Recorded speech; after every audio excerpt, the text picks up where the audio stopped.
Hello, the spicy कढई किचनमध्ये आज आपण इथे सर्वांचा आवडता गाजराचा हलवा बनवणार आहोत. आता हा गाजराचा हलवा मी कसा बनवणार आहे हे आपण इथे बघूया. बरेच जण या गाजराच्या हलव्यामध्ये काय करतात, दुधावरची अशी घट्ट साय पण टाकतात, खवा टाकतात. पण आपण इथे काहीच टाकलेले नाही. आपण इथे फक्त एकच साहित्य इथे टाकलेले आहे. त्याच्यामुळे आपला गाजराचा हलवा दाणेदार, एकदम जिभेवर ठेवला की विरघळणारा आणि एकदम सॉफ्ट असा आपल्या इथं हलवा बनवणार आहोत. चला आता आपण इथे रेसिपीला लगेच सुरुवात करूया. हा गाजराचा हलवा जेवढा दिसायला छान दिसतोय ना, तेवढाच तो खायला पण अतिशय टेस्टी लागतो. नक्की मी ज्याप्रमाणे बनवते त्याप्रमाणे ट्राय करून बघा.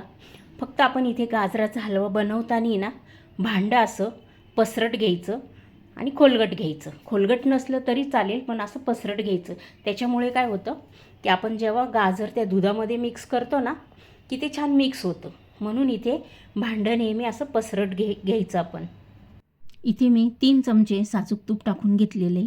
तूप तुम्ही इथे कमी जास्त करू शकता. आता आपण इथे जे किसून घेतलेलं गाजर होतं ते मी इथे ॲड केलेलं आहे. पूर्ण गाजर टाकल्यानंतर आपण ह्या तुपामध्ये छान गाजर हे किसलेलं गाजर फ्राय करून घ्यायचे, की पूर्ण तुपाचा जो स्वाद असतो ह्या गाजरामध्ये उतरला पाहिजे आणि पूर्ण तूप आपल्या ह्या गाजर जे किसलेलं आहे ना त्याला लागलं गेलं पाहिजे. असंच आपण इथे आता परतून घेणार आहोत. छान तूप लागले गेलं पाहिजे. एक 2-3 मिनटंच आधी आपण ह्या तुपामध्ये हे छान फ्राय करून घेणार आहोत. पूर्ण मिक्स करून घ्यायचं. आता मी या तुपामध्ये आहे ना हे छान असं 1-2 मिनटं छान मिक्स करून घेतलेले. इथे ना आपण 1 किलो गाजराचा हलवा बनवणार आहोत. त्यासाठी इथे मी अर्धा लिटर दूध ॲड केलेलं आहे. कमी जास्त लागू शकतं आपल्याला अजून. आता दूध टाकल्यानंतर आहे ना पूर्ण हे छान मिक्स करून घ्यायचं आहे आपल्याला. बघा इथे भरपूर सारं दूध आहे, पण कदाचित अजून आपल्याला इथे गाजर या दुधामध्ये शिजवताना दूध अजून लागेल. इथे आपलं गाजरामुळे दूध दिसत नाही आहे, पण दूध इथे भरपूर आहे. हे गाजर आपण थोडंसं 1-2 मिनटं तुपात भाजून घेतलं होतं ना, त्याच्यामुळे काय होतं, ह्या गाजराचा कलर आहे ना त्या तुपामध्ये बघा कसा छान उतरतो, की जसं आपण इथे केशरच टाकलेलं आहे की काय असं वाटतं ना. आता इथे आपलं दूध जसं जसं आटेल ना तसं तसं आपलं गाजर ह्याच्यामध्ये शिजल्या जाणार आणि सॉफ्ट होणार. दूध असं आटलं गेलेलं आहे. गॅसची फ्लेम ही मिडियमच ठेवायची आहे, हाय गॅस ठेवायचाच नाही आपल्याला. इथे छान मस्त असा कलर पण दिसतो आहे. खायला पण तेवढाच गाजराचा हलवा खूप टेस्टी लागतो. इथे मी 1 कप भर दूध आहे ना अजून इथे ॲड केलेलं आहे. हे बघा इथे आपलं थोडंच दूध आटायचं बाकी राहिलेलं आहे.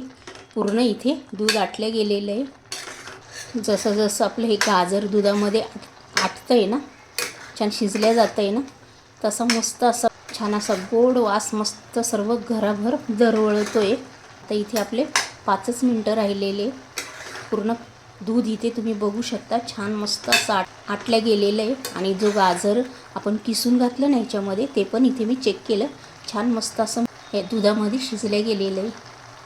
हे बघा इथे आपलं पूर्ण जे दूध आहे ते पूर्ण आटलं गेलेलं आहे आणि इथे गाजर पण एकदम सॉफ्ट असं दुधामध्ये शिजलं गेलेलं आहे. आता इथे मी ना इलायचीची पावडर ॲड केलेली आहे, अजून थोडी ॲड केलेली आहे. त्यानंतर इथे मी 1 छोटा कप भरून मिल्क पावडर टाकून घेतलेली आहे.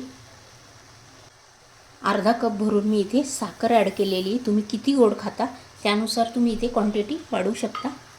इथे मी काजू बदाम असे कट करून घेतलेले ते पण ॲड केलेले. आता आपण हे याच्यामध्ये छान मिक्स करून घ्यायचे. काजू बदाम मी ऑलरेडीच इथे तुपामध्ये 1च मिनटं छान भाजून घेतले होते, फ्राय करून घेतले. आता आपण ही मिल्क पावडर, साखर, काजू बदाम त्याच्यामध्ये 1-2 मिनटं छान फ्राय करून घेऊया. पूर्ण ही जी इलायची टाकली ना आपण ती पूर्ण या गाजराच्या हलव्याला लागल्या गेली पाहिजे. त्यानंतर इथे आपण अजून 1 चमचा भरून तूप ॲड केलेलं आहे.